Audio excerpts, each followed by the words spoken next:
What's going on, everybody? This is on our sister station, the Lando Calrissian Experience. We review everything Game of Thrones, all kind of different TV shows, movies, comics, all that good stuff. This is House of the Dragon review. Check it out, and if you like it, go over to the Lando Calrissian Experience or the Lando Cal Experience and subscribe there. Check out all that content over there if you like the movies, TV, reviews, all those.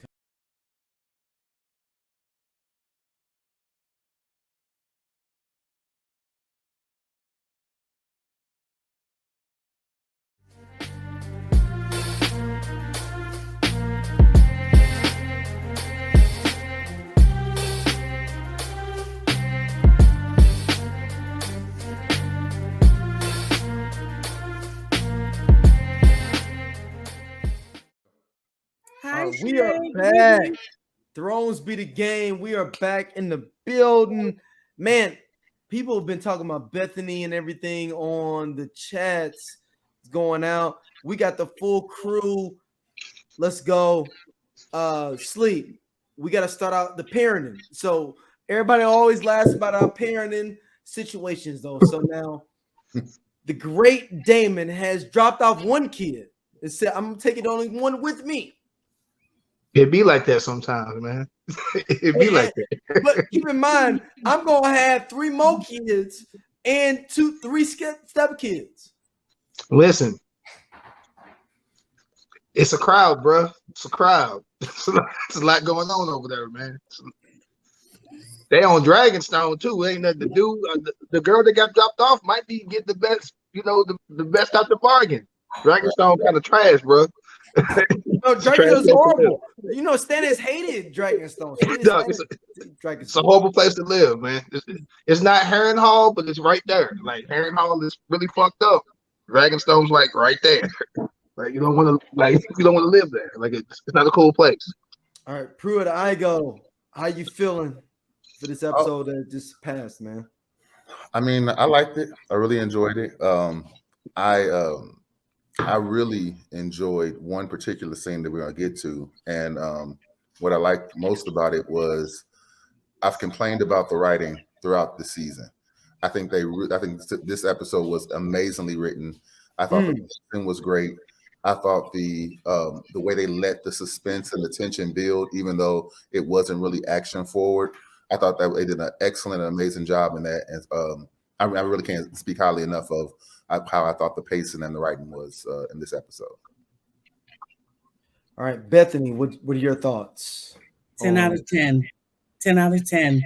An amazing write-up to what's coming up and the pacing, like Scott said. Pruitt, I go with the Valerian wig on. Yeah, pacing was amazing. We've complained a little bit in the past about not knowing how many hours or years it's been, but amazing. 10 out of 10.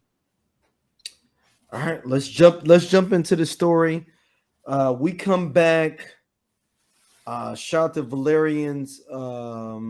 They are battling over my man Corlys. My man Corlys is out there doing his thing, trying to make sure that the area is taken care of. But his brother's on like, but he died though. But he ain't dead. But he died though. But he ain't dead. Sleep, what you got? All right. Before we can go in there, was arguably, I would definitely say top 10. I'm talking about Game of Thrones and House of the Dragon. Might be top 5. Just the pacing and how it was written. But let's dive in. My man's ain't even dead yet. Like he's not even dead. So we're doing a whole thing for somebody that ain't even dead. Like, bruh, dude, the scoundrel. That's a scoundrel dick move. But again, he a second son. So second sons be on that bullshit sometimes. Like, damn, man. Yeah, that's a whole. We need to do a whole podcast at some point on them second sons. Period. They be on that bullshit because this is clearly a scheme. Like he willing to work with Allison too. Like he like, hey, whatever I need to do. Was he the third? He's the third son because remember, Corliss was talking to Daemon saying we were second sons. So Corliss Oh, had you're right. Yeah, Oh yeah. Hey, you know what? You're correct. And third sons ain't really shit either. If you're gonna keep it 100, so I'll roll with that. But is the first son like an official son? Like he might die at like 12. Like it's almost like your theory is still valid if this son didn't get to adult. Period. I mean, Corliss has been, running Driftmark for like 30 years. So my nigga been running shit for a long time. First son been dead for a while. Like, I don't know how he died. They don't really even talk about that. But I assume it was how Corliss got hurt. I assume he was out doing what he got to do. Yeah, because Dorne was fighting them for a minute. Yeah. Over that area and everything. So they were going back and forth, and he won. I think he might be dying. We bringing him back. Yeah, I mean, Corliss is not dead, but let's just establish that. Yeah, he on some bullshit. Like they really like the Masons might be able. The Masons might be able to fix him. He like, nah, he got that fever. He ain't coming back. I'm like, damn. Or he could be playing that same game his son was playing. About wanting to make people think that he was gone or weaker than he was in order to try to get some type of advantage when he comes back. I would even roll with that, but the brother don't know that. He on some bullshit. Like he on some but I feel it. Bethany, jump in. What's your thoughts? The second son, I feel like it's a euphemism for not first, right? Almost like the Ricky Bobby Talladega Nights saga. If you're not first, you're last. So the only son that counts in this instance is the first son. So second, third son doesn't matter. You're not first, right? But also, where did he get the nerve? Where did he get the nerve? Clearly, Corliss has said for years the little white boy is gonna be the heir. He done told everybody, like, fuck what y'all talking about. This little white boy is the heir. Facts. And to his credit, Viserys was the only time he acted like royalty, like a regent.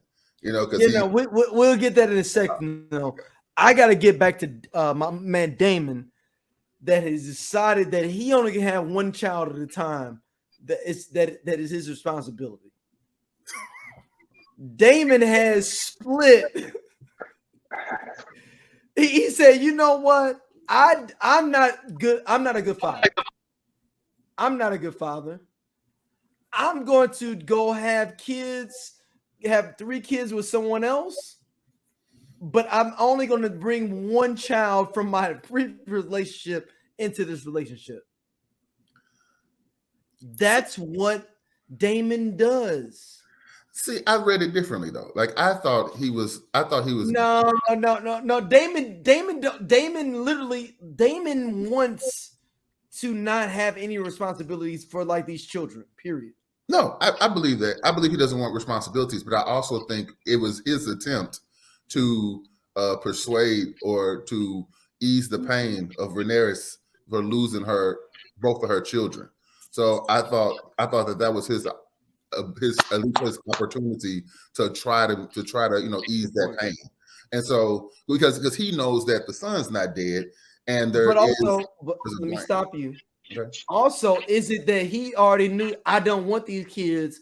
Let me figure out a way to get them out. Period. Well, I think it could be a little bit of both. I mean, I think he's an asshole, and so but an asshole goes, I can kill 2 birds with 1 stone. Like you can raise this kid, I don't have to raise this kid. Yep. So but I don't think it was just strictly because if it was strictly I don't want to raise these kids at all, he can send them both. I think that he still he had some obligation to offer I mean, it's not very eloquent, but some type of peace between him and his former mother-in-law, in doing so. Because don't forget, it's his mother-in-law. It's also his second cousin. So I mean, there's a relationship there. So I mean, I don't think he hated her. I think her interests ran contrary to his own, but I don't think he wished ill will to her and her family and her house. Bethany, I agree. Bethany. Oh, Sorry, yeah. Slightly different perspective. And that's a small issue that I take with the TV series. I'm a mom, right? And we know we've all read the books, right? So Daemon is actually very close to his children. And his daughters, Rhaena and Bela, are twins.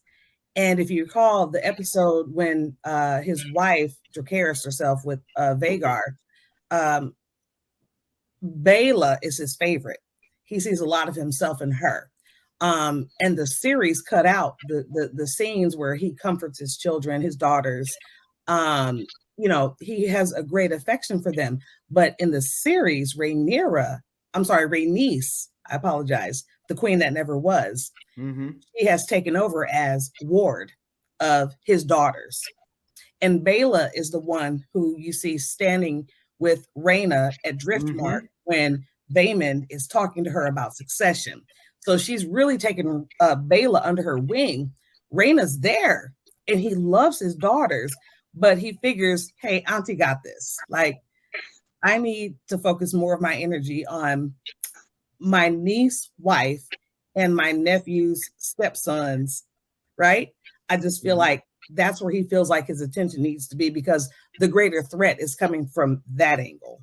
So, Sleep, you are my cohort on the Daemon is a nigga aspect, that he just dropped off one kid though, was like, I dropped off one though, and I'm taking one with me. Oh, you jumped in the boat. It's all good. Jump in. Okay, so I'm gonna show some nuance as well. Yeah. I don't know if Daemon's always just a nigga. He's just chaos. Like Daemon is just chaos. Like anything that you probably like, why would you laugh at your wife's funeral? Whether dude talking shit or not, like that just ain't what a regular nigga gonna do. But he chaos. Like that's not even niggerish. That's just chaotic. He's very fucking chaotic. But he does love his daughters. She's correct. Bethany's 100% right. The book or the TV show is changing some things around to make Daemon look like a nigga. Like he definitely looks like they are a semi-deadbeat, because in the book he's not. Like he's very protective. He's actually not as chaotic. I mean, he's chaotic, but they've amped it up. Like they've made it like Showtime after 10 chaos. Like he's chaos. Like he's not that That's chaotic. Not all the time anyway. That's a lot. Yeah, he's chaos. I like what Pruitt was saying about, that is kind of an olive branch, to the Valerians and to his aunt, because I don't know what she is, to his family or his mother-in-law. Like that is, I think, an olive branch. I mean, he could have sent her to spy. You never know. I'm sure it's not working. She's very close to her. But Daemon is not as shrewd as a Littlefinger or anything like that. But Daemon can pull off some plots when he wants to. It ain't his number one. Like thing. He's chaos. But he got old boy out of town, cut off that hair, sent him down to Atlanta. Go live your best life. He got him out of there. Like when Daemon wanted to out to Atlanta. So that's what he does. Sending out to Atlanta. He went to Atlanta, man. You got to go down there. It's like the yellow brick road. Take you to Atlanta. Anything goes in Atlanta. Just live your best life. He free. I like Daemon. You laughing? Go ahead. No, I'm cracking up at the comparisons. I agree with you guys, but I feel like Daemon is anarchy. He's chaos. If there's a choice to be made, he's going to choose the absolute opposite of what sane people would choose, right? So that's right. It always works out for him, though. His chaos somehow works. It's very Joker-esque in the fact that there's chaos, but he always ends up like, okay. Right. Daemon's going to end up okay somehow. Agreed. Absolutely. He got them. He went and got them dragon eggs, though. Shout out to that. He went and got them eggs. He a was real so one for that. excited. He was that was I feel like that was the one point of the whole entire series where we saw genuine joy. He was like, "Hey, I found Cyrax's clutch, the clutch of eggs. They're three. He repeated three twice. And the fact that he went to go get them himself and he showed sheer joy for his three newborn children with Rhaenyra, right? Because his older daughters, his twin daughters, have eggs. One has a dragon, one has an egg that hasn't hatched yet. Well, as of 2 episodes ago. Yep. And he was just super excited. So I loved that one 30-second clip of him being excited for finding 3 eggs for his 3 babies with Rhaenyra. And that shows he does have love for his kids. They showed that just a little snippet, but they showed it, and that's a good thing for me. Do you think that Silax is going to have the clutch that ultimately becomes Dany's dragons? Ooh. Ooh. Wow. Woo. I don't know. That's a good one. Wow. I don't think so. You doing the double clutch. Wow. Yeah, because I didn't even think about that. Doesn't Silax get 3 eggs stolen? It's Cyrex. Oh, yeah, sorry. He gets 3 eggs stolen. And those were then ultimately given to Dany as a gift when she marries Khal Drogo. So that could be those eggs that were stolen. They were just, no one knew how to hatch them. I thought it was Dreamfire, which was Laenor's dragon. But I'm asking. So yeah, whichever dragon, we may have the dragons mixed up. But yes, the 3 dragon eggs that were stolen. So those eggs are from Vhagar? We don't know. No, the eggs that Daemon got this episode were from Cyrax. No, I'm talking about for Daenerys. Those Vhagar eggs? We're asking. We don't know. Okay. Yeah, I'd have to go to like a straight up Martin Wikipedia to find Yeah, that. that's a deep dive. Right? That's a real deep dive. It's a good theory though. I'm always down for a good theory. And shit, I fucks with it. We talk about an Easter egg, literally 3 Easter eggs. And a literal Easter egg. I love it. So I got a question for y'all. When old boy popped up like I got a message, who got nervous? Anybody? I thought you about to whip his ass. I was like, oh no, Daemon about to whip another. Daemon don't like messages. Daemon don't like messages. Don't pop up in my look, occasion. He don't like no emails. He don't like no calls. He don't like nothing. I thought it was a reference to a crow. There was a reference to a crow this episode. There was Raven. I'm sorry. There was a Raven. There was a Raven. Yeah, sorry. There was, yes. I thought Daemon was about to take dude out. I was like, fuck. We've heard of the Ravens, but we have not seen visually a Raven this season. Have y'all seen it? I haven't, and I've watched every episode twice. Got a whole concept that was the internet come into the game later on. Like that's how we get what we get to in Game of Thrones. The internet was created after this. Yeah. Daemon was killing messages and whooping their ass. Genius idea that you had that the internet was created from the Ravens later on. Daemon has proven one thing: you don't bring him no bad news, like no bad news. all good news to Daemon. Facts. Agreed. Absolutely. But you guys hear who the message was from? It was from his daughter. His daughter sent that, which is why I was saying she might be there, because Daemon like, yo, find out what the fuck going on over here, and if some shit pop off, let me know. That's why I got that connection from. Because I'm like, she clearly know how to get in touch with her daddy. she know how to get it, because then nobody else send them no messages. Correct. They didn't know what the fuck was going on, and wouldn't have known. It'd have been a big ass meeting in King's Landing, and they wouldn't have been there. Mm-hmm. Agreed. So let's jump into a little bit of like with the situation going on with Corlys. Corlys is not dead. Corlys's brother is like, hey, I'm just gonna throw it all on the table. I'm gonna put my dick on the table, and I'm going to just give everything I know, and hopefully it's all good. He took his shot. Shoot or shoot. He was taking his shot. I don't know what made him think it was that sweet. I don't know what made him think it was that sweet. He thought if he hugged up to Alicent and the hand that he was straight. Because the king been on the milk of the poppy for at least 5 years.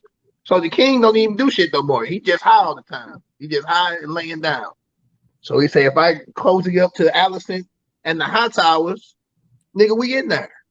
We good. Did not work, but he took his shot. Go ahead, Bethany. You got something? Right, Sleep.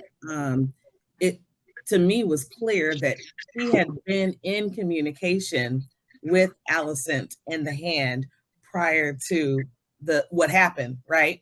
And they basically guaranteed, yeah, don't even worry about it. Just come to court. We got you. Name. We're gonna go ahead and side with you because the king, we're keeping the king drugged up on the milk of the poppy.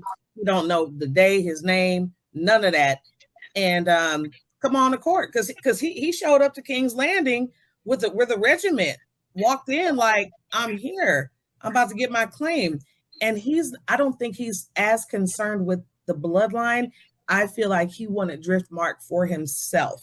He didn't like Corlys in general. He always hated on Corlys on the low. If you look at even at the funeral of Laena's funeral, he was talking that slick shit, you know. Even before when the battle over everything going on over there, he was like, "Yo, we don't need to do it like that. Why are we doing this? You cannot trust them." He wanted his spot. Yeah. And Corlys not even dead yet, so they're arguing over his position. That is not for someone that is not actually dead. Right. Because basically, I hate to say it, dead or not, Corlys was gonna die. If he got that, Corlys wasn't gonna make it. I'm gonna just put that out there right now. If he would have got it, dead or not, Corlys was gonna be dead. Yeah. Just put that out there. Corlys was done. It was a wrap. Right. Because he's in open opposition to what Corlys's wishes were. So all that fighting and scheming he did would be for naught if Corlys survives and goes, "No, actually, I'm gonna tell you who I want to be my heir." Yeah, he was gonna take Corlys out. Corlys was done. That was a wrap. Possibly his wife too. He might have just. He came ready. I will give him this. The Valerians walk in with all swag. They come in with juice. I give them that. If they make an appearance, ain't no motherfucking quiet tipping. They come in, nigga. We here. They the niggas, figuratively. No, they are though. No, they are. No, they are. Like literally, they are the niggas. He's dressing like them in general. Period. Shout out to you, Prude Igo. I appreciate you doing this. Period. That is us. No, like, definitely. Literally, like it's like, hey, you know what? We came from another place, though. We came on ships. We came on like it's all these different references of us being us as black. Yeah. That's a whole nother conversation. And if you recall, the one thing I want to remind y'all is that in the canon, the Valyrians are the richest family in all of the kingdom. Yep. The Hightowers got jammed up, and then the Lannisters took over. Right. The Valyrians got paper, long as train smoke. So just don't forget that. Yeah. No. They came from the mud and they've established themselves, and they are those niggas. Like they are. You really cannot, fuck with them. And part of me was mad because I was conflicted. He was fucked up. But I'm like, he's a nigga. And these white boys is white boys. No disrespect to white folks. But I'm like, these are clearly not in that family at all. He got too comfortable, right, Sleep? He got too comfortable, right? And part of me wanted him to win a little bit, even though I knew he wasn't. Because I'm like, you know what? It is fucked up. Motherfucking Three Ninjas kickback is just two of them. But isn't the two little boys from Three Ninjas? These motherfuckers get to be future king and run Driftmark? That's but Sleep, the whole idea that you're trying to make a succession situation and we don't even know what's going on with Corlys, period. Like we have no definitive thing. No. This is all he was wrong. Conjecture. He was wrong. But the nigga in me was like, I understood. You never know somebody that's wrong, but you understand. Like I'm wrong, but I understood. But he messed up his code switch. He messed up his code switch. He messed up the code switch though. No, I'm saying he messed up the code switch. Like that wasn't that wasn't the place to make that move. You know what I'm saying? Like, I mean, look, we all had some questionable interactions with police, but you understand that there's a place where you can be a little bit more comfortable versus, you're gonna be stuck on the side of the road in Bumblefuck, Missouri. You know what I'm saying? Like, you play it a little bit cooler, like if you on, you down on King's Highway, then maybe, okay, look, some people gonna see me, there's gonna be some things there. I could be a little bit more comfortable in expressing my opinion here. And he was at the point in time where he let his code switch drop. He was well beyond the point where he thought these people here got my back. We jumping ahead. Let's not get there yet. But because he was, this is another situation where now it's been established that he ain't got it. If Corliss live, nigga, he's dead. Not now. If Corliss live, nigga, I'm dead. And also, Daemon is going to fucking kill me eventually. Either way, I am dead. Look, third brother is like, at this point, he's like, fuck it. I'm gonna die quick. I'm gonna talk my shit, and I'm gonna make these motherfuckers kill me right now. Because if not, I'm looking over my shoulder until they kill me. Because one, Corliss finna be pissed, and Rhaenyra killed her own fucking husband. So if they kill this nigga, I know I'm done. And so that's one of them. When you just play your position, just fall back and just sit there in the cut. He couldn't. His pride wasn't gonna let him. But just like when you push Draymond, you gotta hit your hands up. Like you can't make that move and not have your hands up. That's my issue. Go, Bethany. I'm gonna tell you. He pushed his position because he had been off camera. He had been assured by Alicent and Otto that you good. We got you. No, just show up and I won't get into it because we're not there yet. But yeah, he overplayed his hand because he was overconfident because of the assurances I believe he received from Alicent and Otto prior to, because do you think he really went there without assurances to talk that? Oh, you said when he showed up in general saying like, hey. Yeah, but he said it at Driftmark, and even Rhaenys was like, careful, brother. My cousin might try to have your tongue for that. That's treason. Foreshadowing, right? She told him in Driftmark, watch your mouth. She told him. He was already confident because he got the hand. He got the hand. Yep. The hand run shit. Yep. The hand is. Ooh. Yes, you said he got. So somebody sent the Raven, the World Star of Hip Hop, to him saying, "Hey, we got you. If you want to make that move." He probably sent the Raven first. Like, I'm thinking about doing this. Hold on, stop it. So, Sleep, you said he's sitting first. Like, I'm sure he did. What's going on? Yeah, because he had to test the waters. He had to test the waters because there's no way that Otto Hightower and Alicent are thinking about Daemon out in Driftmark. He was like, because Driftmark got that Raven first about Corliss. They had to have, right? And so Daemon, he's thinking ahead, probably, hit up Alicent and Otto like, hey, what's good? Like, we all know. We know what we know, right? So how about I go ahead and dispute the claim? They're like, yeah, we got you. If you dispute this claim and you win, now when we dispute the claim, we already got precedents. Like it's helping them. If you can prove that they are bastards, basically, and that you have a better claim, well, guess the fuck what? The red herring. Now the other boy, if he's a bastard, then Big Brother definitely a bastard. Rhaenyra ain't got no fucking heirs. And she was technically fucking around. It's the Game of Thrones. Honorable. It's the Game of Thrones. It's the Game of Thrones. So he hit them up. I know it was him. And I agree. That's probably what happened. My issue is that what he should have did was say, hey, look, my brother's not dead. Why don't you name me the warden until he's able to take over his duties as the master of ships? Because the other son is like 13 to 14. Like he could have been like, yo, I'll be in Warden for like 10 years and get my money up, and I'm fucking 70 years old at that point. Right. He wouldn't have made my it. game up. He wouldn't have made it. Damon would. Listen.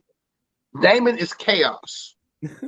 All Rhaenyra's got to say is we need to get this Ward nigga out the way so that my auntie can keep doing shit like she been doing it. Auntie been running shit. Yeah. While Carlos is away, you right. Auntie's been in charge, and she doing whatever the fuck Carlos said do. If this motherfucker come in and he is allied to Alicent, he's got to die. Yeah. But if Daemon becomes the alt-right leader, now we can kill Rhaenyra and Daemon. Oh, hold on. So you saying that? Hold on. You saying that he's MAGA? I ain't gonna say he like it wasn't an insurrection. He played a call. I'm saying within that world, like, yo, like, we got to get him up out of here. So he does not like his brother. We've established that. He really don't like that his brother had a gay son as the guy. He blaming his brother for all this shit. Yeah. Now the gay son got 2 white boys as kids. He really don't like that. And Corliss was going for it. Corliss like, before I didn't even think about picking you and your kids. You ain't even in a discussion. That's my son kids. That's what the world thinks. That's what the name gonna say. He from my, whether or not it's real or not, that's my blood. In the history books, it's gonna say my blood. Yep. If Corliss don't pass nothing on, Corliss is a footnote in history. Corliss was the king or whatever, a drift mark for a smidgen of time, but not his brother. The rest of the time, this is his brother's line. Same name, but that first, second, third son shit means something. Yeah. First son wasn't gonna pass shit to Corliss, so Corliss sure ain't passing shit to him. The shit that happened to you, like being bullied or whatever, you tend to pass that shit on to the next person up under you. First son wasn't rocking with Corliss. Corliss got that because he died. Corliss ain't giving that shit up to his little brother ever. Like, ever. That nigga was never in the discussion. That he gave it to his fucking granddaughters before. Daemon kids might have got it before him. Yeah. He not even in that. Yeah, you're right. On that we can agree. We can agree. So his only shot is to link up with the high towers. Bethany. So you put the church finger up. So no, I was just saying that part. I was just saying that part. Oh, yeah. you were exclamation point on what he was saying. Yes, okay. That part. All right. Yeah. I want to dive into some of like the outside character things though. Aemon going against everybody at the dinner. We skipping a lot, big dog. We'll come back. We'll come back. Okay. Yes, sir. Aemon is super popular in the comments. Aemon is out here being a straight on American Psycho. He's Wish Daemon. He's Daemon, but the Wish version. So yeah, he trying. So you think he is Daemon? You think he? No. He looks up to Daemon. You can tell. Yes, yeah, you can. I can see that. Yeah. And Daemon sees it. And Daemon like, nigga, you ain't me. Damon sees it. He's like this nigga ain't me. Like Damon detested this nigga twice in this episode. He like this little nigga, not me. He want to be me, but he ain't me. He tried too hard. I like this time skip version of Aemon. I just really do. Like this time skip version of Aemon. Like, yeah, this dude seems formidable. He seemed like that. He seemed like TN. You know what I'm saying? That nigga you don't want to fuck with. So it's like I could rock with him. Like he tougher than his brother. Huh? Aemon is tougher than Aegon. Oh yeah, absolutely. Oh, absolutely. My only problem with Aemon in this episode was that I thought he overreacted to that pig. Like that pig is like 6. That joke is like 6 years, 7 years old. Like you already got, you already got a hellified dragon out here. Like but that's the same algorithm for people when they live on one like thing of like that's the thing I'm going to live on like is my crux. It's the same algorithm for that. No, I get it. That's his origin story. That's his villain origin story. That pig is what the road we get is from that pig. That pig started that. Right, but I'm saying like that pig is as insulted as he was in the moment. That Jack walked like 6 weeks, like a month and a half later, he had a dragon. Like, you know what I'm saying? Like, bro, get over it. Like, Like, Also, the pig looked delicious. Can we say that? The pig looked But delicious. no, this is the thing, Where's though. my You gotta pork? think this is a kid. We gotta look at it like he's been bullied by these other guys that are bastards in general. His brother bullies him. Everybody bullies him. He don't give a fuck about nobody because everybody don't give a fuck about him. and I wish there was a show more of that in the show. Is it the real church finger at old Bethany? That was the real church finger. Excuse me. Yeah, Yes, Go ahead, yes, sweetheart. yes, you're right. Yes, you're right. But also, this is a 6-year time jump. He has Vagar now, the biggest, oldest, baddest fucking dragon in Westeros. He got the Coupe de Ville. Is right? He got the Coupe de Ville, Coupe and de- also we're going back a little bit in the episode, but it's clear while his oldest sibling Aemond has been out here banging servant chicks and showing his ass, literally, he's been working on his sword skill. He bested Sir Christian Cole in the yard, right? Mhm. So he's a very skilled warrior from what we can see, right? And he also has the biggest, baddest dragon. I need you to let the pig joke go, son. Pass me the fork and the plate. It looks delicious. Where's my portion? That's all I'm saying. I mean, like, let's be honest. In that room, only Daemon could try him. Nobody else in that room but Daemon could try him. Nobody else. Oh no, that's it. That's it. Nobody can fuck with him. No, yeah, you're right. It's like I'm saying, like, dog, get over. You got the best dragon. You out here can throw the nice hands. And to her point, the pig looked good. I mean, like, he's not gonna eat pig no more. Like, is that what he's gonna take all pork as a personal insult from now on? It's like the chicken and the egg. That is what motivated him to become what he is.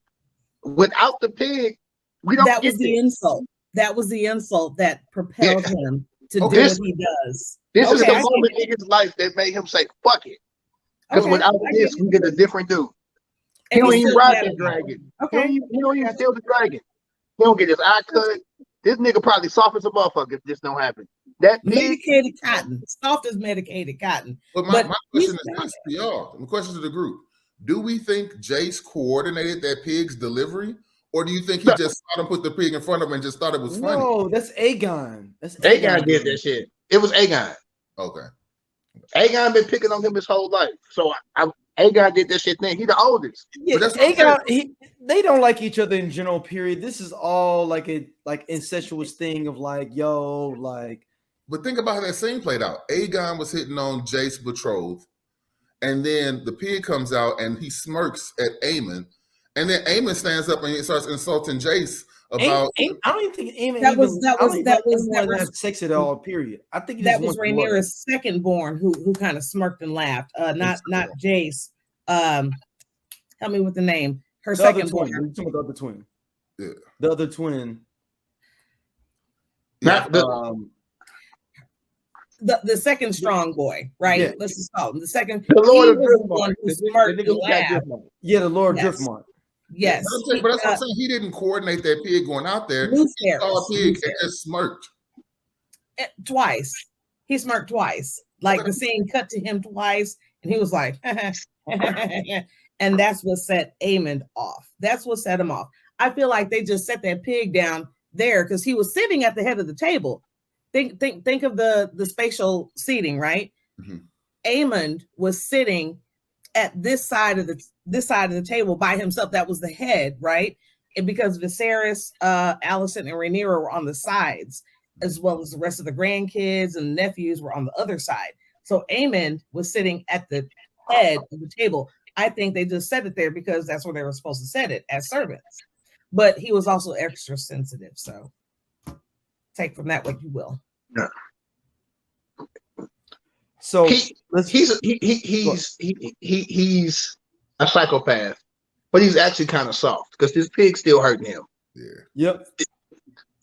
And his hubris and his anger is going to eventually end up being the end of him, which is what's fucked up. Yep. Because what made him what he is going to be his ruin eventually. But that's just how life works. Life is fucked up like that. It is. So I'm gonna go to you, Sleeper, here with this. Shout out to the Crypt Keeper, the King. he had a last stand. Bro, You put online. You said this is his best moment. listen, I'm gonna let you. I'm gonna let you at the table here. Here you go. I cannot stand King Viserys as a king. Or Viserys, sorry, King Viserys Yep. as a king. Horrible king. Now, as a family man, my nigga tried his best all season to keep the peace. All he been wanting is for this Allison shit and Rhaenyra shit to go away. This was his last stand, and he chose his daughter.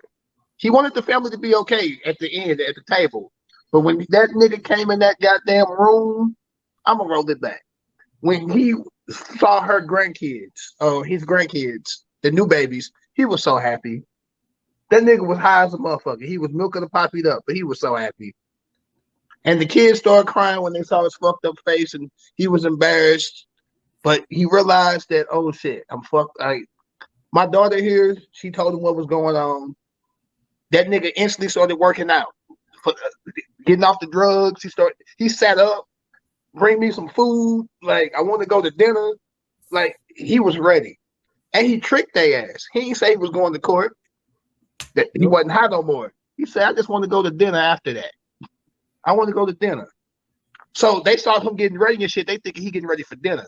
They ain't even think about him coming to court. They're like, oh, this nigga, he might be hurting and not even make dinner, but go ahead, get ready. When he came in there and they did the announcement and he was coming down and he like, get up off me, I got this. That's the strongest he'd have been in his life, probably. Mm-hmm. He sat on that fucking throne. Once he got to the throne, the crown falls. And we get the symbolism of Daemon coming to his brother's aid and putting it on him. And that crown has been too heavy for him always. But if him and Daemon could have been on the same page, oh, the wonders that could have happened in Westeros. Because they do love each other. They just at odds. That first and second boy shit, they at odds. And he got there and he put his judgment down, and the High Towers was devastated. Sick. He devastated. Like, I'm talking about his wife didn't know what to do. The hand, who shouldn't even be the fucking hand, a bad decision that he made. But, you know, he be making bad decisions. But right there, strongest he ever been. He was fucking rock solid. That whole episode, rock solid. Even the speech at dinner, he was rock fucking solid. He went out, hell of an actor. The actor that played him, you rocked that shit out. I think his name Patty something. I don't know. He rocked it out. Damn good job. Bethany, jump in. Agree 100%. This episode deserves an Emmy. The actor deserves. Oh, she got cut out on us. Yeah. Oh man. Hello, everybody. We're good. Yeah.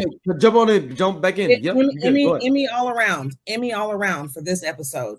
The actor, the scene. It was just as painful for us to watch him walk to the throne as it probably was for him to physically walk to the throne. The love that you can see between the brothers that really stood out this whole episode. You can see clips throughout from the beginning to the end of Daemon just kind of eyeballing his brother. He's like, and also he's looking and the way he kind of twerked off at Allison, like, I'm sure, he's so drugged up he can't even remember his name. And who's ruling? Oh, you're so comfortable in the seat. And also you flash back to that first episode, or maybe the second one, where he was like, where Daemon told Viserys, he was like, you never asked me to be your hand. I would have been your biggest protector. You never asked me to do it. Daemon was cast as a menace. I love the whole scene. Viserys came for his daughter. He showed up for his daughter. He called her my only child, knowing he got 3 extra kids out here, right? But Rhaenyra is who he believed in, and through his milk of the poppy induced haze, he knew enough from the night when she came. She's like, if you want me to bear this burden, you please defend me, defend my children. Mm-hmm. And he showed up. And he showed the was fuck out. puppy.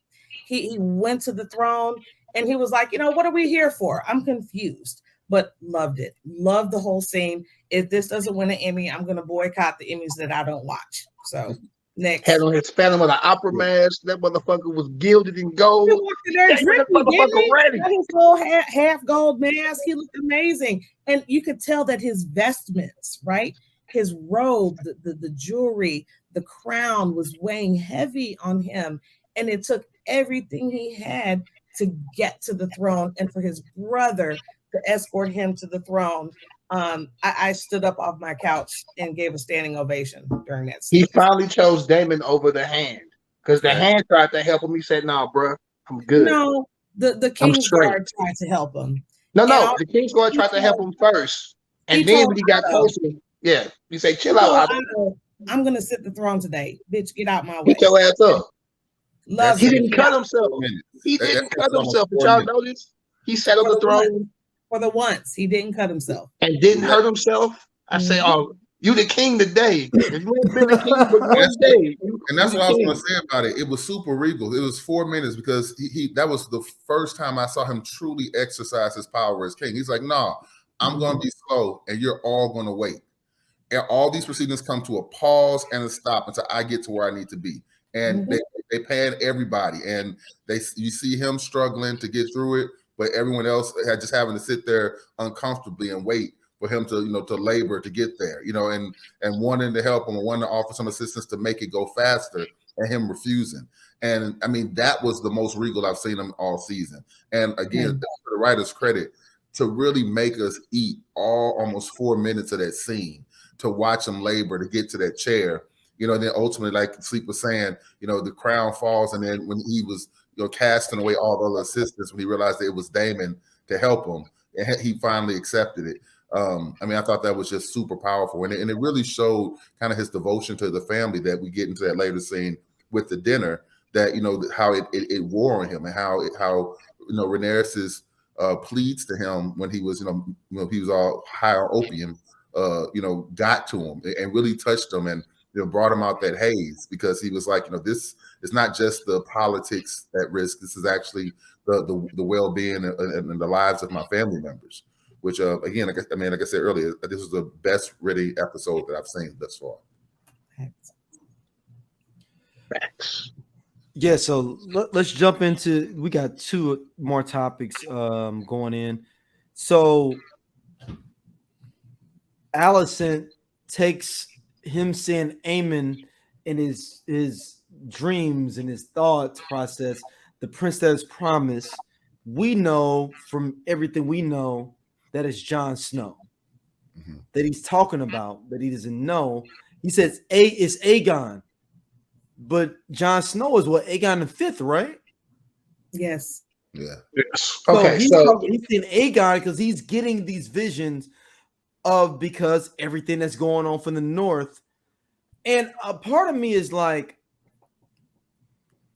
yo, like, why not focus on that to a certain extent, though? And like, I'm talking as a writer of saying, like, well, damn, that's your change up. So because they made Allison be like, oh, it's Aegon. Aegon's the one. Keep in mind that there's another Aegon. There's another Aegon as a kid. She didn't even think about the idea of like, oh, he's talking about the other one. She automatically went to this. So therefore, she's playing the Game of Thrones with her dad. No, we got to go back. We skipping. I know we got topics. She used to be super on honor, but then she got like mad religious, and she switched up the guides. I don't know if you noticed, but the 7 were everywhere. Like the 7-pointed star. She had the pendant on her chain pendant. And then Daemon said it. Oh, you took down all the Targaryen vestments just to make way for points and stars and shit. She prayed the little prayer at dinner, with the 7. But when they do the speeches, she'd actually calm the fuck down. Like, Rhaenyra did the little speech, and she did her speech, And Viserys gave a fantastic speech about, hey, we need to stop this shit. She actually calmed down. She didn't want Rhaenyra to leave. She was happy she was coming back.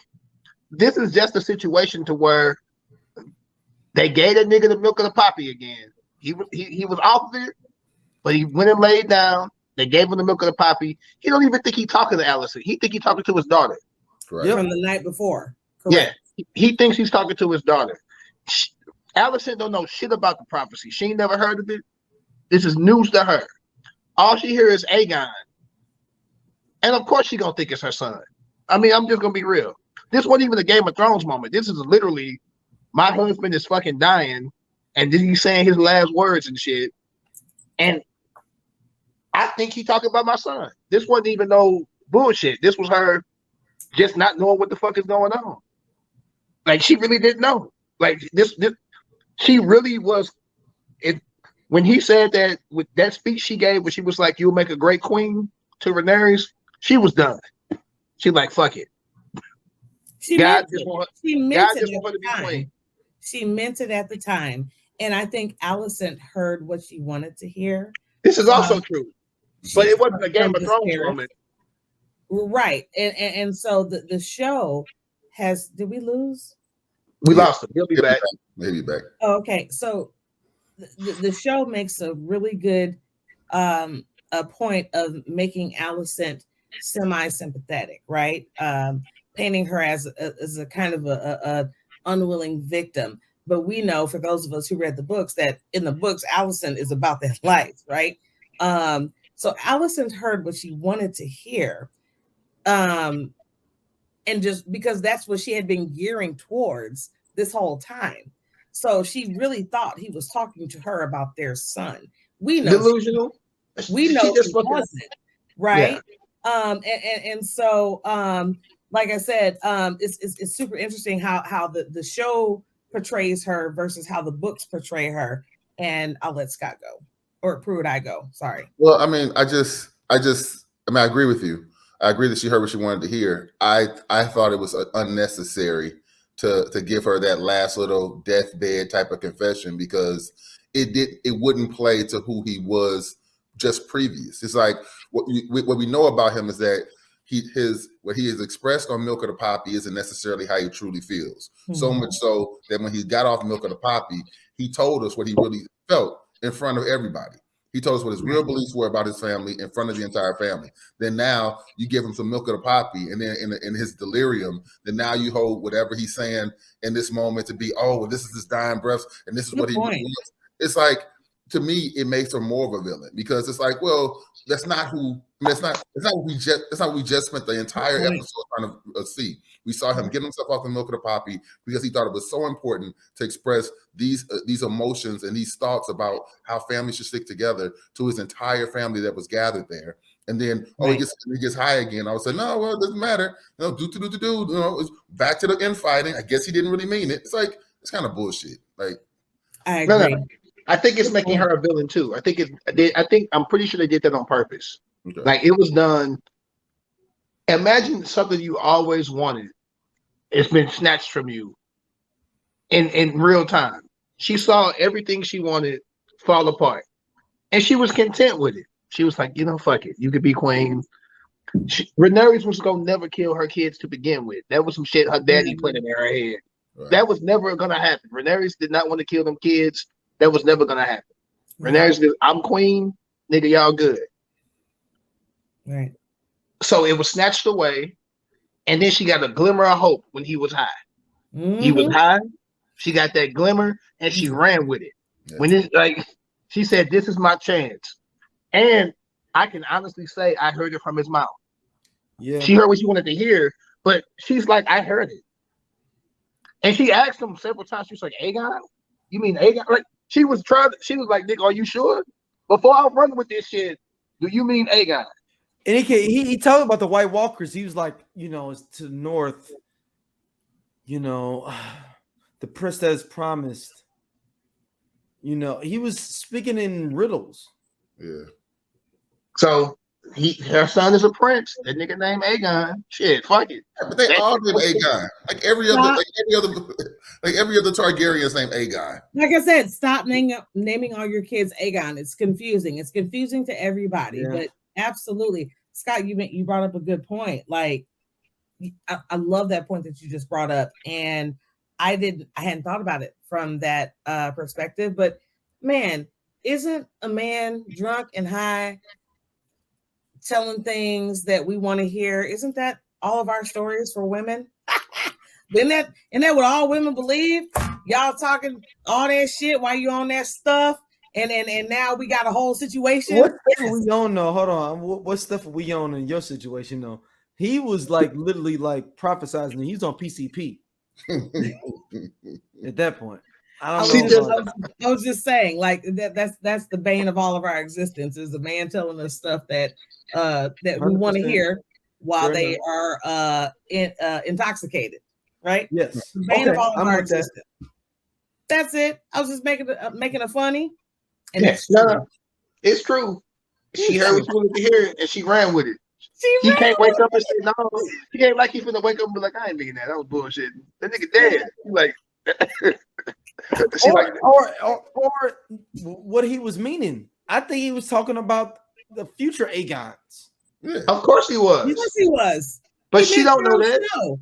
He meant Jon Snow 197 years into the future. But because Alicent wasn't privy to that prophecy prior to that deathbed confession, and that's the thing. She's never heard of this. This news to her. This is news to her. And she just took it and ran. And I think it's a clever bit of writing, actually, from the writers. That's giving us a convenient segue into what's going to happen in the future. Agreed. I was gonna say it was done on purpose. Mm-hmm. It was done to make her, she looks selfish as fuck. But some people are gonna be like, but wait, he said it, and she doesn't know the prophecy. This show is meant. It's gonna be the greens and the blacks. Some people there are Team Alicents out here. They are all over the internet. They are. There are Team Alicent is very strong. They are very strong. And the whole realm is going to be split.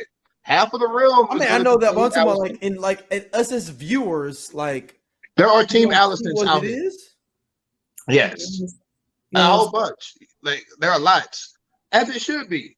It was written in the books that way to make you be like, the blacks ain't that fucking great either, dog. Rhaenyra's be on that bullshit. No. We found out later on that she be on that bullshit. I know. Yeah, no, I'm just saying. Ain't no winners in the Game of Thrones. You just got to pick the side that you like. Both sides be doing bullshit. So, I mean. No, that's real. Because there's people that fuck with the Lannisters. There's people that, if we talking about the old OG series. But I do, let's jump into something that I was thinking about. We saw in the series early in this. What do y'all think about how they set up everything for where we are now and versus the future? But then the prince that's promised? Well, I mean, you talking about just my interpretation of the story or some? Yeah.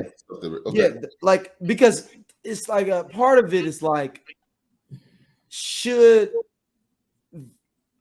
Viserys have told them any of this beforehand, period? But is he's only supposed to tell the heir?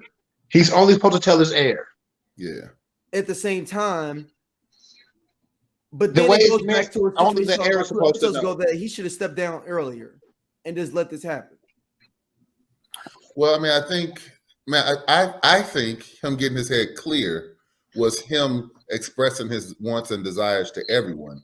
I don't think he thought his wife Alicent was going to be as ambitious as she was to Sleep was saying, hear what she wanted to hear. And how could he know that he was going to delusionally be high later on, seconds before he dies? You know what I'm saying? So I'm sure he didn't foreshadow that. But then I think from a story standpoint, so I believe they're only going to do maybe about 4 or 5 seasons. So from a story standpoint, they kind of got us to this season started all the backstory, all the history and context we needed about these relationships. So when they actually get into the blood and guts and killing, then it makes a little bit more sense so they can spend more time in the nuance of there. That's my hope. But then again, season 8. So I don't necessarily know, whether or not they're It's only supposed to be 3 seasons. Oh, really? Yeah, this story is only supposed to be 3 seasons. They're going to do another 3 seasons for the beginning of Targaryens, and then they're going to do another one like around Duck and Egg. 3 seasons seems like it's going to be a little rushing.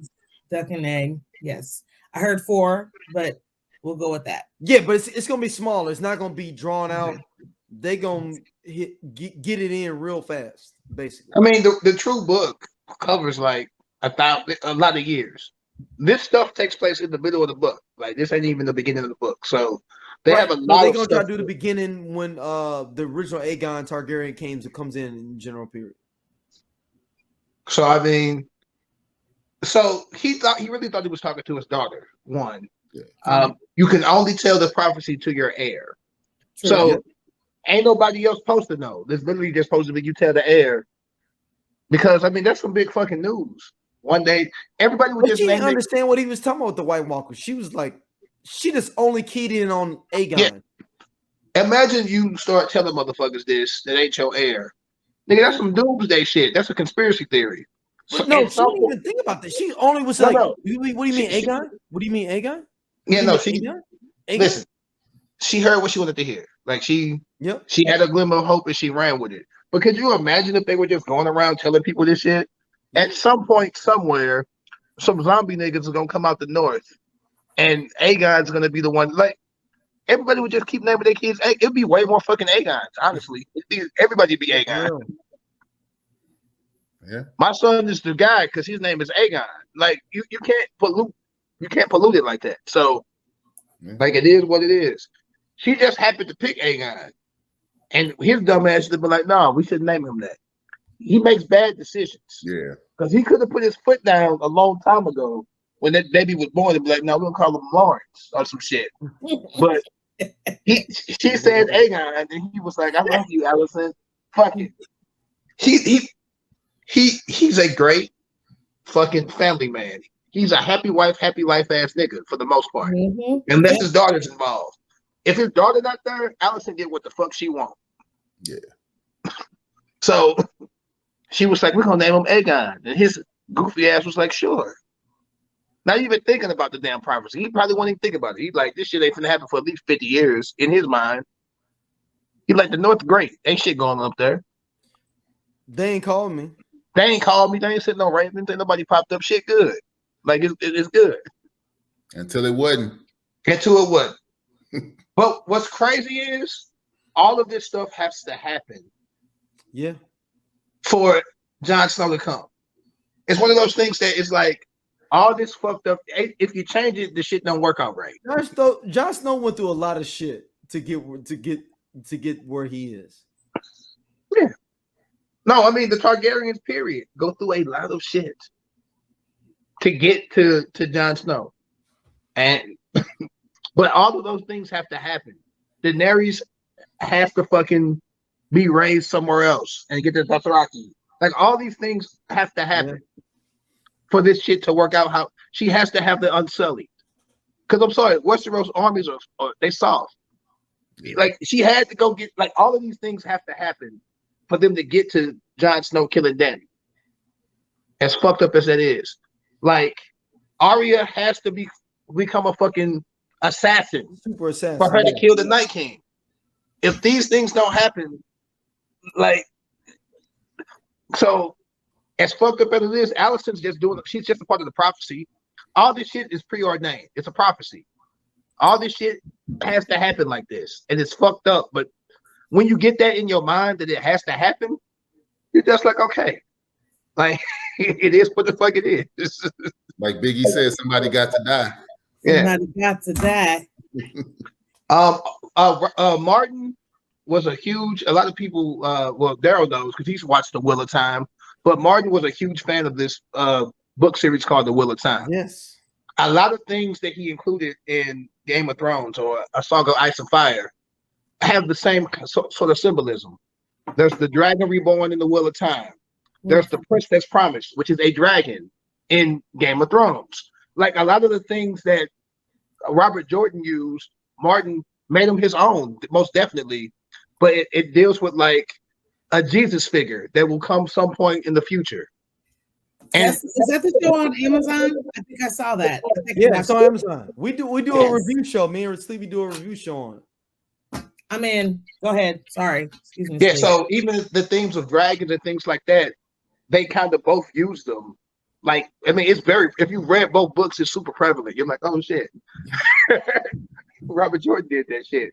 But in a not Game of Thrones way. R.R. Martin, like he did a great fucking job of modernizing things. It's got blood, gore, and way more sex. It's a sexier Wheel of Time. Wheel of Time is a classic Lord of the Rings type fantasy. This shit is sexy. It's gonna be fucking. It's gonna be gore. Niggas be cussing.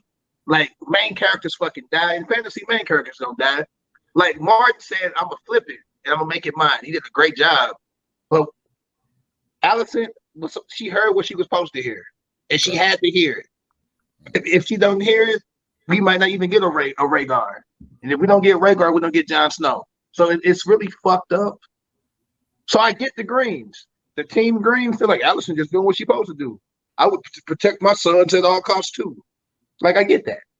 She trash. I don't care what nobody say. Allison trash as fuck. But I see why people like her. I don't.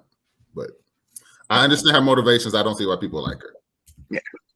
Oh, I'll fool with it.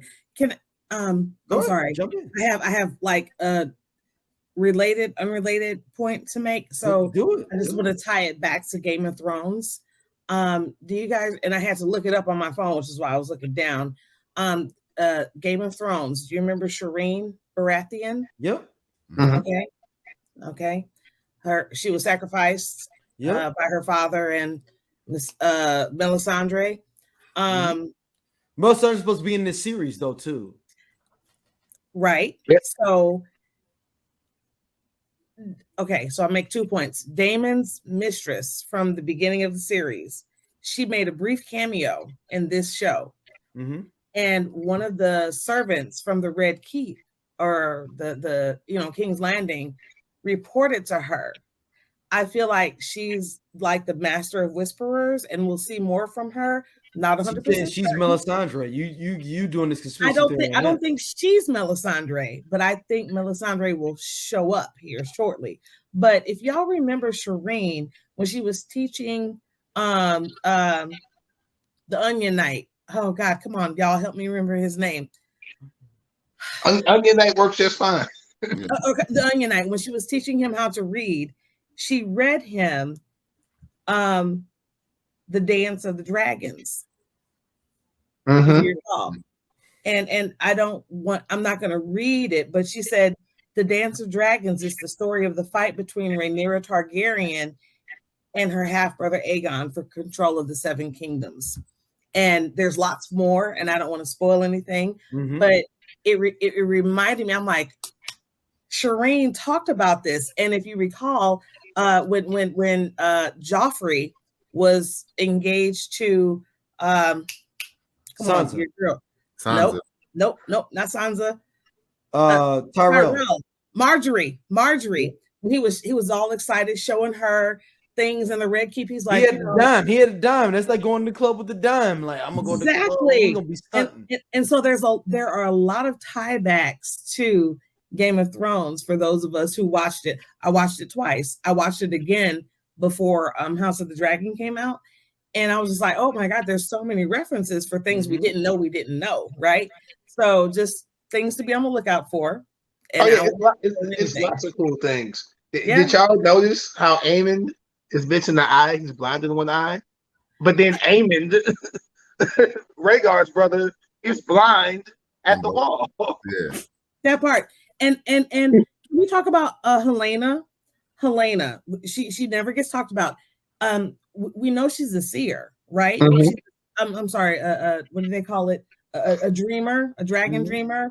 She's a seer, and also just like the original Aegon with his wives, that his sister one wives, wife that was able to know what was going on. Yep. Rhaenys and Visenya, right? Those were his sister wives. Yeah, and the third kid that they're having is named Visenya. That's coming up soon. Yep. Correct. So, Daryl, you've seen, again, going back to what I was talking about, Wheel of Time says that everything will happen over and over again until you get to what's promised. Yep. Correct. Game of Thrones does that too. Yeah, it does. And I think that's very cool. Like, I like to see like that cylindrical thing that we like. Things are gonna just keep happening until you finally get it right. That's dope to me. No, that's real. What do y'all think where the beast beneath the boards means? I have two theories. I do not want to speak on either of them. Oh man, I don't have any theories. I wanted to hear them. Oh, okay. All right, if you insist. So, okay. So my first theory. Keep it vague. Keep it vague. Just I will keep it vague. And this is very vague vague because I don't have anything to tie it to. So you recall the rat that has shown up in a couple of episodes, the actual physical rat, the beast, right? An animal. It shows up in a couple of episodes, kind of running along the mantle, and so I feel like it could be one of two things: a metaphorical rat, like a snitch. And I feel like there's a snitch out here. I feel like there's a snitch, and I have an idea who that snitch might be, but I'm not going to say. But also, too, let's not forget that there are people who can warg into animals, right? People who can warg into, Brandon Stark was able to warg into the three-eyed raven and ravens.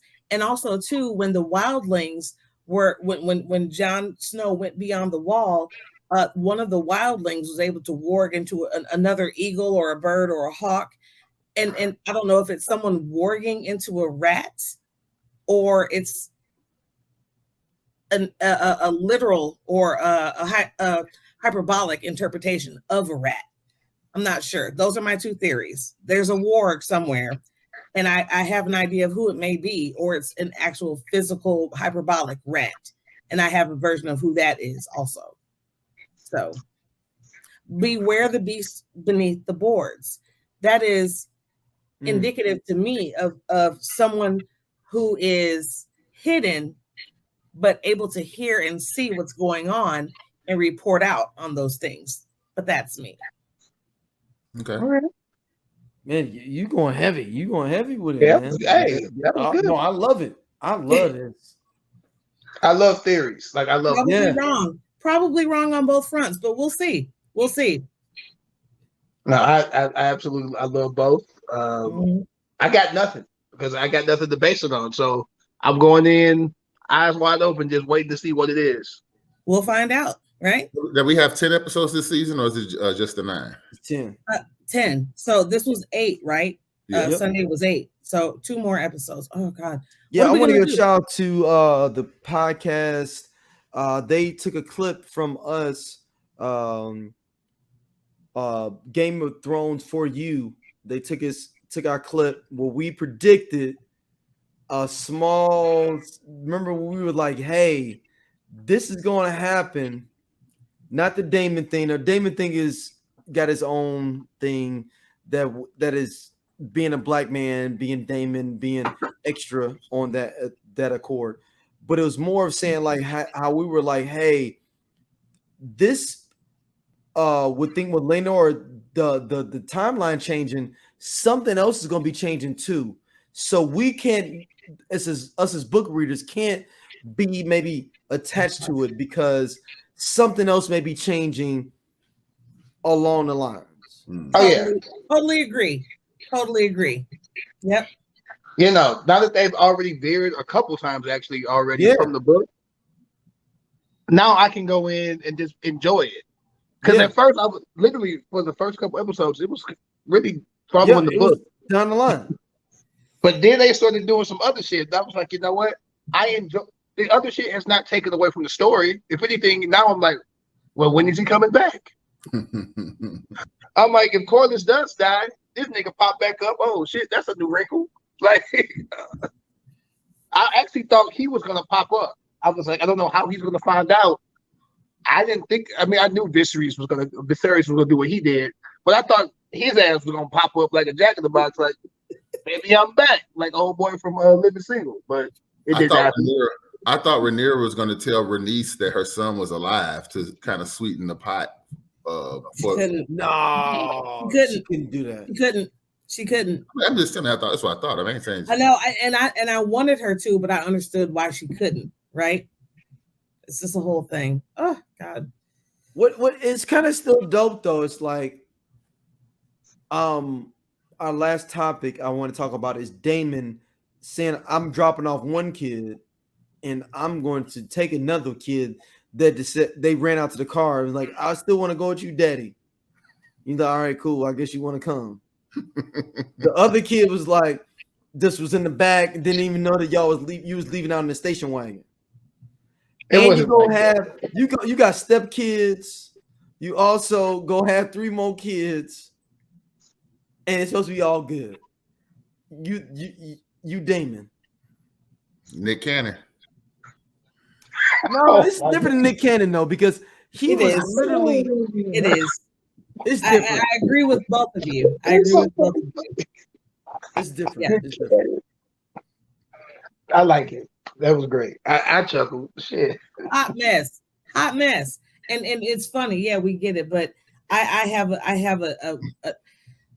talked to Pruitt I Go about this earlier, and maybe yesterday, and I was like, the one thing I hate, that I don't like about the series is that it doesn't show, and I think I said it already tonight, it doesn't show the interaction between Daemon and his daughters. Yeah. Because he loves them. He cares for them. Does he favor one over the other? Yeah, because the girls are twins, right? Baela and Rhaena are twins. He sees more of himself in Baela than he does in Rhaena. And Baela is the one who Rhaenys, their maternal grandmother, takes as her ward, right? And so, Rhaena's just kind of hanging around, just having a good time. But more to come. That's all I'll say. I truly think, because that's the daughter he's closest to, that any times some shit go down, she's letting her daddy know all that shit. Yeah. Like she's the one who sent the raven. She's the one who sent the and also too at the dinner when and you got to watch it maybe twice just to see this. But when Aemond stood up and made that raggedy toast about, to my nephews, you guys are handsome and young and strong, and it was a whole almost kerfuffle with y'all boys. That was the key to. He's like, y'all boys. No. The key word was strong. Strong. Their daddy name was strong. Yeah. That part. And so everybody was ready to knuck if you buck again, like they did in the cave when Aemond stole Vhagar from Baela. That was her mother's dragon. She's like, that was mine to claim. He's like, yeah, well, you didn't. But if you watch it again, Baela had to be held back by her sister. Her sister was like, Baela, no. Yeah. Before Daemon was like, hey, wait a minute, everybody. And Rhaenyra was like, hey, everybody go to your quarters, like right now, go to bed. And Daemon and Aemond did the face off. Shortly prior to that, Baela had to be held back by her sister. She was like, Baela, no. Because Baela was ready to knuck if you buck again. She is her daddy's daughter. So no, she's absolutely like 2 peas in a pie. She's not chaos though. As a girl dad, my daughter, that's my road dog. Like, I don't even know if my son would be that close to me. Yeah. Like, my daughter be, if I'm trying to do anything, she trying to come. On go. I'm an old daddy's girl, right? And I'm here for I'm here for the shits. I'm here for it. My brothers, my cousin. I don't have brothers. My sister, my cousins, my extended family is, well, in my younger days, because now I got too much to lose and I have a job and bills to pay. But it's on go. Like, what's good? Scott's the oldest son. Are you guys the oldest kid? Firstborn son? Firstborn. I'm the oldest. Firstborn. We get it. it's on go for our siblings, our cousins, all of those things. But as Watch it Sleepy again says, that and watch second that part kid. where they were like, Bela, no. But as Sleepy says, that second kid, Aemon, this is the one that will mess up your family. If you don't have him right, that's the Aemon. one. So Aemon Aemon, he really just wants to be like Daemon. Yeah, because Daemon wasn't ever going to be king either. Yeah. And Like his Daemon's the brother, second son too. no matter how much his brother fuck up, and Aegon's a fuck up. Like Aegon, he raped somebody. That nigga a rapist. Like he jacked it off out the window. More than one. This like he don't even really want to be king for real. Like He don't. No. Like He don't want it. he don't even want the shit. But Yeah, Aemon does. Aegon ready to does, go. though. I mean, Aemon. If Aegon died, Aemon ready. He, Oh, yeah. he ready. He'll go try to kill. Like Daemon punked him. Definitely, Daemon punked him. But he had just saw this. He had just saw this nigga slice off somebody's head with one fucking swipe. We haven't talked about that. Why haven't we talked about Daemon slicing off? I didn't want to see it. I don't want to talk about head black man getting and killed. I telling don't him want he to talk can about keep black man his getting tongue. killed. I'm sorry. Like we skipped. Like no, him calling her a whore with his chest like that. It made me laugh. Like we skipped all of that. So many funny things happened in that scene. Our last 10 minutes. Let's go. Go into it. Let's go. So you go ahead, young lady. Give us your thoughts. I'm saying Daemon got real extra, and you know he's like, though I will not have my thing by, and Daemon was like, say it, and we as a Black Coalition understand that the dare is a real dare. Fuck around and try. Fuck around and find out. Fuck around, find out. Energy. Yes. I'm done. Next. Yeah, I mean, I didn't appreciate him talking all that mouth without knuckling up. I mean, like you gotta be prepared. You couldn't walk into the Red Keep talking all that kind of mouth and then acting like it was gonna be sweet afterwards. Like, or you got your crew around you though. Yeah, I mean, that was he knew he was gonna die. That was a he wanted it quick. He said, "I'm gonna just die quick." That was a head of a swivel. Well, one, I'm gonna disrespect the king and his family. The last thing I'm gonna do is this. Because it's law that you can't say that shit. The king made that a law a couple episodes ago. It's treason. It's treason. Treason. Like he made this, so can't nobody in the kingdom talk about it in public. What you talk about in your house is in your house, but you can't say this shit in public. He made sure he said this shit not only in front of Rhaenyra, but in front of Viserys. Like he knew he was going to die. He got gassed up too by Allison and them. Though, like yo, that part. Your back. That part. He got gassed up, thinking that they're gonna have his back. Like, you know what? No, go do you, dog. No, we got you on the back end. Once Viserys came in there, he realized he had the little Joker, not the big Joker. Right. He had a Joker. That's a great one. He had a Joker. Yes. He got a book. This is a book right here. But he wasn't counting cards. Yeah. And when Viserys walked in as the big Joker, his little Joker wasn't shit, but you still got to throw it. You got to throw it. He threw it. He was hoping that Allison had the big one. She didn't. Viserys had it. She didn't. And he took it. You got to renege at this point. Renege. He took it. I think we should end it on that analogy because that right there, nobody's gonna come up with a better take than that one. Yeah, that's it right there. That's Sleep, where can people hit you up at? Hey, I've been active on Twitter again, so got to go to sleep with an underscore. I've been talking about actually this a lot, so it's mostly this. So if you want to hear me talk about this, follow me. Got to go to sleep. GOTTAGO, the number 2 SLEEP, little underscore. Let's talk about. I know you don't want nobody to hit you up though, so I'm gonna skip you around the thing. Bethany, people loved you on the last episode. I know they're gonna love you on this. Yo, you were great, giving great insight, everything that we appreciate. Do you want people to hit you up social media wise? No, I'm not on social media. If they want to hit me, you can holler at Sleep. All right. Okay, sure. So all right, address so everything to me and I'll pass it on. You can hit us up, Lando Cal Pod on there, everything. So if everybody has any discrepancies, it's me and Sleep basically, right? Facts. All right, we'll take All it. right. We'll take Okay. it. We all good with it.